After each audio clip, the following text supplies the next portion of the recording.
ready. I hope you're gonna like it. I told you not to fuss. And yet, voila. Bon appetit. I missed you, baby sweet. Really? You're not gonna call him Baby Goose? Retconning is short for retroactive continuity, when the author of a particular work decides to continue the story in a way that adjusts, ignores, or even directly contradicts some aspect of the previously established canon. One of the most famous examples is when George Lucas turned Leia into Luke's sister in Return of the Jedi. Somehow, I've always known. Did you though? Did you? Another example is when Michael Crichton killed off Ian Malcolm at the end of Jurassic Park, only to bring him back in the sequel, and then cheekily explained that the reports of his death were, quote, greatly exaggerated by him, the omniscient author. Another more popular example these days is when they make a sequel that basically ignores all but the most popular installments of a franchise. Despite what you might assume, I am not immediately opposed to any and all retcons. Retcons are like any tool in the screenwriting toolbox. They can be used for good, or they can be used to give Luke Danes a long-lost daughter in the 6th season of Gilmore Girls. There's a pretty big retcon in the opening seconds of Blade Runner 2049. Right here. It's telling us here that replicants are bioengineered humans. But, was I the only one who thought that replicants were androids? As in, like, robots. I'm not. Honest Trailers thought the same thing. Thrill as Deckard hunts robots known as replicants. Robots known as replicants. Robots known as replicants. Here's the opening text crawl from the original Blade Runner. See? Robots. This distinction might seem painfully pedantic at first glance, but in the sci-fi parlance, robot and bioengineered human are two very different things. One is inherently mechanical, and the other is inherently biological. Seeing as how the plot of Blade Runner 2049 hinges on the reproductive capabilities of replicants, this seems like an important point to clarify, which the movie never really does. We're just expected to accept at face value the fact that replicants are, and presumably always have been, 100% biological, and yet genius billionaire Nyander Wallace can't seem to figure out how to get them to breed. I cannot breed them, so help me, I have tried. Despite these objections, I know full well that these movies cannot happen without my willful suspension of disbelief. After the initial feeling of wait, what, had finally passed, I did indeed accept at face value the fact that replicants are inherently biological and they can't breed. In the end, it's not the narrative retconning of Blade Runner 2049 that bothers me nearly so much as the thematic retconning, because there's no suspending my disbelief there. What do I mean by that? Let's take it back a bit.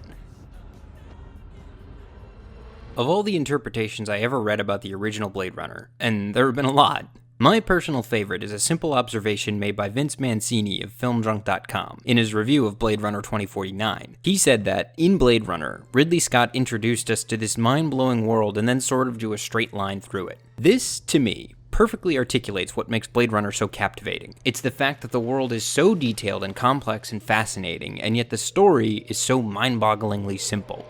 The filmmakers do well to show us the world, but not necessarily explore it. Not any more than the story requires, anyway. This isn't just conducive to the enjoyment of the film, it's essential. Complicating the story for the sake of exploring more of the world would not have improved it. It would have watered everything down. Blade Runner concerns itself with one, and only one, question. And it's not, what does it mean to be human, like so many fanboys would have you think. Because let's face it, this isn't a question that keeps very many people up at night. Not yet, anyway. Robots still have a long way to go. That question got even less interesting, IMHO, after Ridley Scott confirmed that Rick Deckard is in fact a replicant, because if no one in the story is human, then everyone in the story is human. No, the question that drives the drama in each and every scene of Blade Runner is this. I'm in it. What do we do with the knowledge of our own mortality?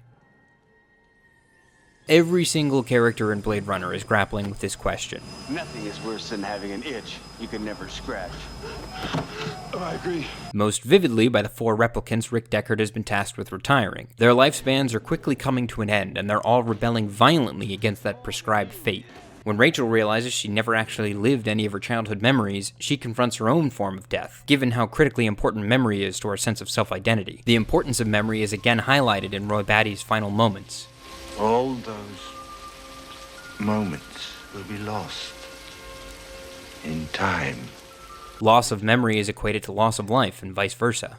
The lowly genetic programmer Sebastian is stricken with a disease that ages him much faster than a regular person. His days are numbered, just like the replicants. And finally, Deckard is, of course, surrounded by death and the destruction of identity. His coping mechanism for much of the film is to simply deflect attention away from it.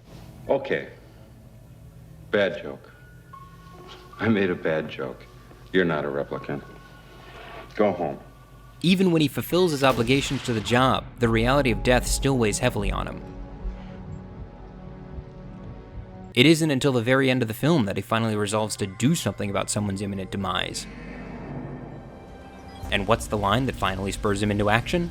It's too bad she won't live. But then again, who does?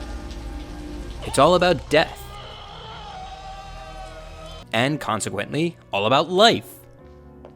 What are we supposed to do with our lives, knowing that we're all inevitably going to die one day? The whole question of who is and isn't a replicant doesn't really add anything to the debate if replicants are just going to act like regular humans anyway. You can probably guess where this is going. Blade Runner 2049 couldn't care less about confronting death. It's far more interested in simply expanding the Blade Runner universe. The emphasis isn't on mortality so much as it is on grand conspiracies and underground resistance movements, all for the sake of exploring as many parts of the Blade Runner world as possible. And that's fine, if that's the kind of movie you want to make.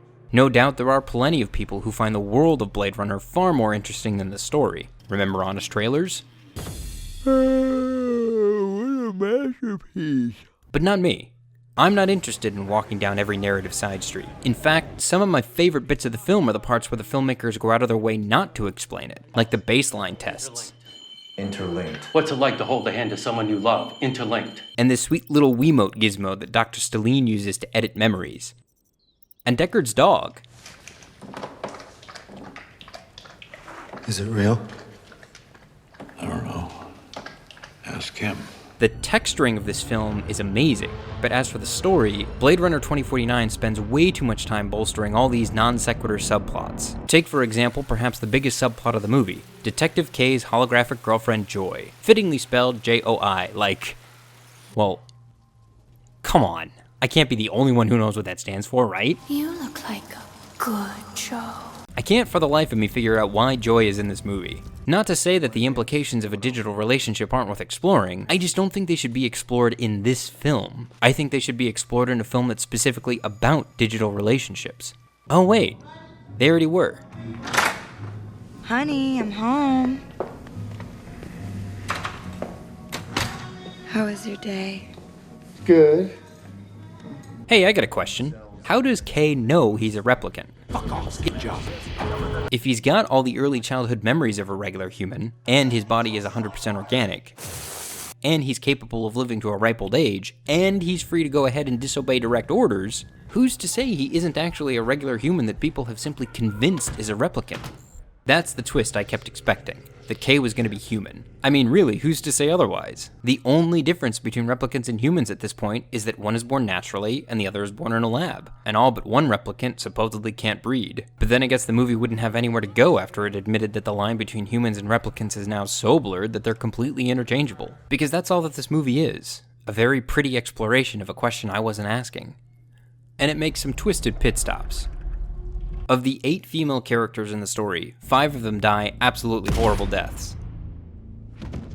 Another is a prostitute who merges with a hologram so that Kay can screw her without remorse. Only 2 are allowed to both live and keep their clothes on. One as a disfigured revolutionary, and the other as a perpetual prisoner. Director Denis Villeneuve has addressed this. He says he's very sensitive to his portrayal of women, that the world is not kind to women, and the story simply reflects that. I'm not inclined to dismiss this analysis right out of hand. After all, Villeneuve did make a whole film about violence against women back in 2009, so it's not like this stuff isn't on his mind. But at best, I think what he's crafted here is a film that, if not hostile towards women, is very much disinterested in them. None of them have much of any agency. Sure, he went ahead and made the revolutionary leader a woman, and Deckard's future savior of a kid, but neither of these characters get to do much. Hell, we never even see them leave the room.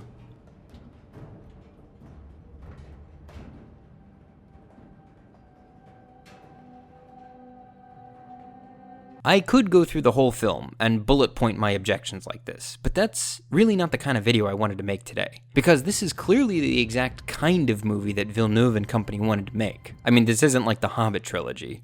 And then because Guillermo del Toro had to leave and I sort of jumped in and took over, we didn't wind the clock back a year and a half and give me a year and a half prep to design the movie I was going to make, which was different to what he was doing.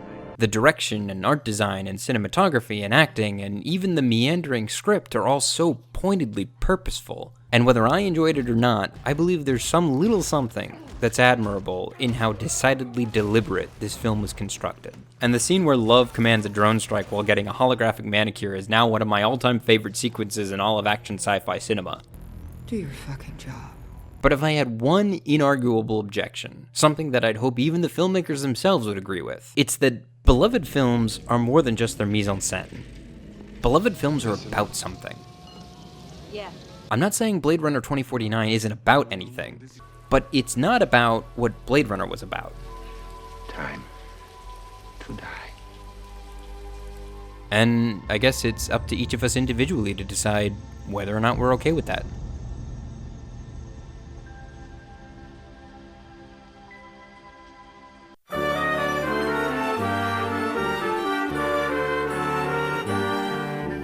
Hey, did you like how I finally corrected my pronunciation of Denis Villeneuve? You wanna know what the worst part is? J'ai étudié le français pour 3 ans à l'école. So June 2018 happens to mark the 5-year anniversary of my very first True Blue vlog post. I have now been a vlogger for 5 years. A lot has changed since I first uploaded my top 10 favorite superhero films video back in June of 2013. I did that entire video in a day, recording voiceover on a built-in laptop mic and downloading all my clips from YouTube in standard def. I didn't even own a video camera yet. Now here we are, 5 years, 36 video essays, 1 feature film, 24,000 new subscribers, and 12 additions to the Marvel Cinematic Universe later. And I've still got far more unproduced ideas than I have produced ones. That includes both movie scripts and vlog posts. I recently sat down to brainstorm and came up with enough topics to easily take this vlog through the end of the year, not including the short films I hope to make. I want to circle back and do a more in-depth analysis of Candyman. I want to talk about Black Book and why so many people mistakenly believe that it wants you to sympathize with Nazis. I want to make a video that celebrates some of my favorite feminist film tropes, the hellmouth that is LA, how America's racial history affects our consumption of Gone with the Wind, and I want to walk you through a list of 20 films that helped get me through my 20s. I don't think I'll ever get tired of vlogging, even after I start selling scripts and directing films professionally. I've just got too much of an academic bent in me. I like discussing films almost as much as I enjoy viewing and making them. Almost. So thanks again for watching. Your attention really means a lot. Here's to another 5, 10, 90 years of shouting into the void and listening for the cinephiles to shout back. Life's a very funny proposition after all. One kid in 4 years is crazy. Hey! Sorry, go ahead. Drop another sucker in this mess. Yeah, because that's a guy who doesn't use at least 3 forms of birth control.